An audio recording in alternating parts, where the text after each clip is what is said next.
இங்க களஞ்சியங்களை சேகரிக்கிற பானைகளும் இருக்குது. இந்த களஞ்சியங்கள் சேகரிக்கிற பானைகளோட வாய் ஒவ்வொரு வடிவமாக இருக்குது. குறுகியதாக அகண்டதாக இருக்குது. குறுகியதுக்குள்ள எண்ணெய்களை சேமிப்பதாகவும் அகண்ட வாய் கொண்ட பானைகளுக்குள்ள சிறுதானியங்களை சேகரிக்கிறதாகவும் சொல்லிச்சினோம்.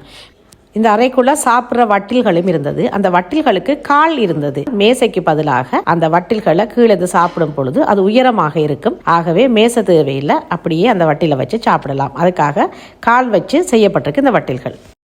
பிறகு பள்ளிக்கூடத்துக்கு கூட்டிக் கொண்டு போயிட்டோம். சிறுவர்களுக்கு குர்ஆன் கற்றுக் கொடுக்கிற பள்ளிக்கூடமும் அந்த உள்ளுக்குள்ள வசதியாக அது அமைக்கப்பட்டிருக்குது. இத்தனைக்கும் இது 14ஆம் நூற்றாண்டு கட்டப்பட்ட ஒரு கட்டடம்.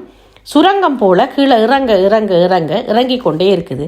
கடைசியா இறங்கி போட்டு வெளியில வந்து பார்த்தால் தரமட்டத்துக்கு வந்து நிற்கிறோம். ஆச்சரியமா இருந்தது. ஏனென்று சொன்னால், நாங்கள் போகும்போது எந்த படியாலையும் ஏறி போகல.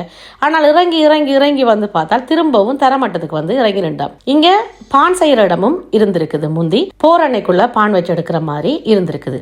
அங்க ஒரு செக்கு இருந்தது. அதுல எண்ணெய் எடுக்கிறதுக்கும் அல்லது மா அரைச்சு எடுக்கிறதுக்குமாக அந்த செக்கு இருந்தது.